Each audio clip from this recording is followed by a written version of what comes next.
textos de hoje eles nos trazem muitos assuntos diversos, mas que tem uma coisinha que vai ligando eles. O primeiro ponto, né, e é bom aproveitar que a leitura do Evangelho está bem fresquinha, a gente se debruçar sobre a questão do sofrimento inocente e da maldade humana. Chegam os discípulos a Jesus e contam: Pilatos havia matado alguns galileus e, enquanto eles estavam fazendo as suas oferendas, e com um misto aí de crueldade, de tentar firmar mais o seu poder, né? A gente sabe que isso era muito normal, ainda é, né, muito normal. Alguém que está ocupando um outro território, está dominando um outro povo, que ele faz essas demonstrações meio bárbaras de poder, né? Ele ainda faz com que o sangue deles estivesse junto daquelas oferendas que eles estavam fazendo. E aí, Jesus, ao ouvir aquilo, ele coloca que não era, né? As pessoas muitas vezes vão pensando, por que acontece as coisas, os sofrimentos com pessoas, inclusive pessoas muitas vezes boas, pessoas às vezes muito, ou que pelo menos não eram tão ruins assim. E aí a gente vê acontecendo algumas coisas e fica aquela confusão. E ele coloca isso, ele fala assim: mas vocês acham que eles eram piores que os outros? Vocês acham que... Não. Agora, isso daí é reconhecer que existe a maldade humana, existe o sofrimento inocente, existe tudo isso. Porém, e é por isso que eu falei que tem vários assuntos aí nesses textos de hoje, mas eles se conectam. Porém, todos os textos de hoje, que é a segunda parte do Evangelho, vai também nos orientar em outro sentido. É fato que existe o sofrimento inocente, o sofrimento imerecido. Mas também é fato que, independente disso, nós devemos sempre estar buscando viver e fazer da forma mais correta, da forma melhor. Porque também às vezes vai acontecer o sofrimento pela própria falha, né? Pela própria limitação nossa.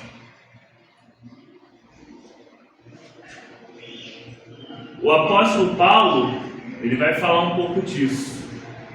Ele vai falar do povo, né? E aí ele, o judeu, ele está contando os ancestrais dele físicos, mas também os ancestrais na fé, lembrando lá a história, né, do povo saindo do Egito, que também faz parte da nossa lembrança quaresmal.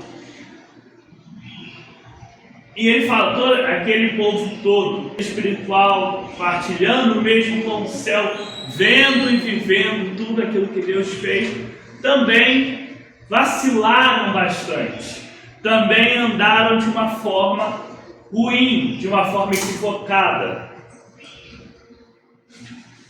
E isso trouxe consequências ruins.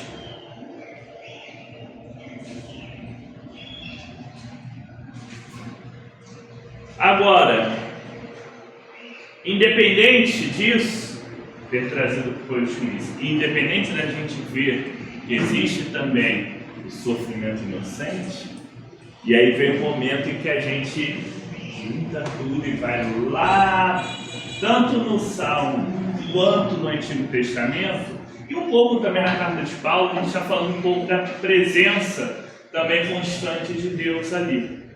Né? Paulo vai falar que nós não seremos tentados além do que suportamos, né? Que vamos ter um escape.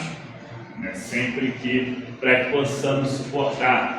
No Antigo Testamento, Isaías vai falar daquilo que Deus faz pelo povo, faz pelas pessoas.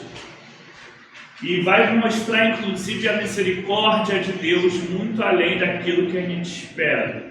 Mas Ele também chama para as pessoas abandonarem os seus caminhos ruins, né? Os perversos se livrarem de seus maus pensamentos, se livrarem das suas más ações.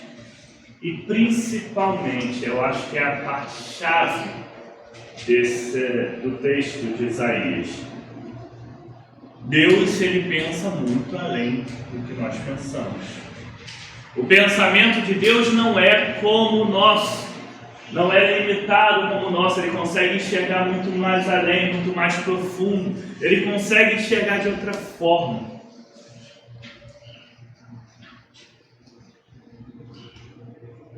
E aí, com tantas ideias nesses textos, a ideia de que reconhecer que existe sofrimento inocente, a ideia de reconhecer que mesmo nas tentações, mesmo nesse sofrimento, Deus vai estar continuando conosco, nos amparando, nos fortalecendo, a ideia de que também existe o sofrimento, né? Por nossa própria falha. E aí foi o exemplo da figueira lá, né? Que a figueira que não dava frutos e o dono queria arrancar.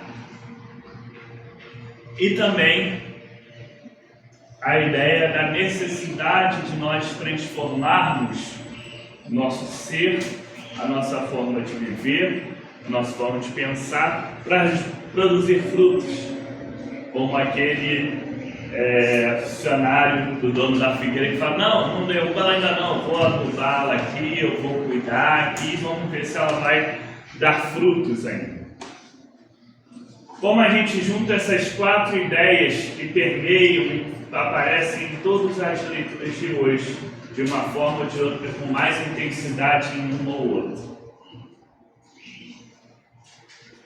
Uma boa forma é uma frase que já é até manjada, mas é sempre importante lembrar.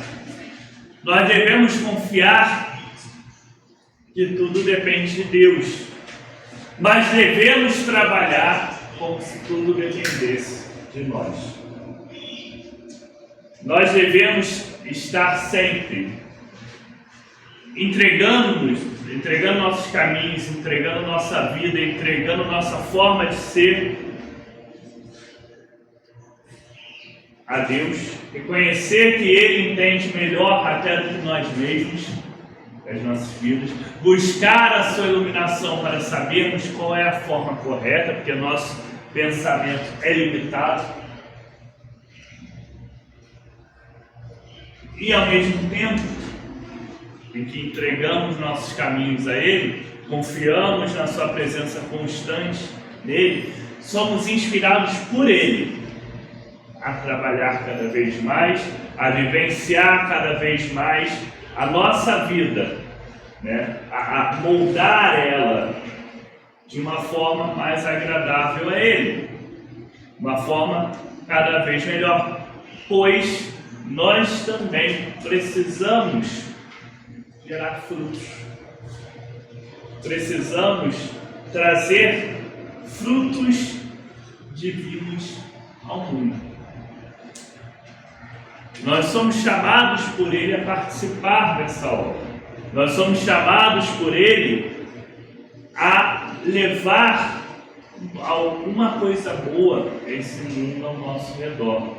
Alguma coisa que sustente, alguma coisa que realmente seja necessária. E às vezes a gente esquece um pouco disso pelo caminho.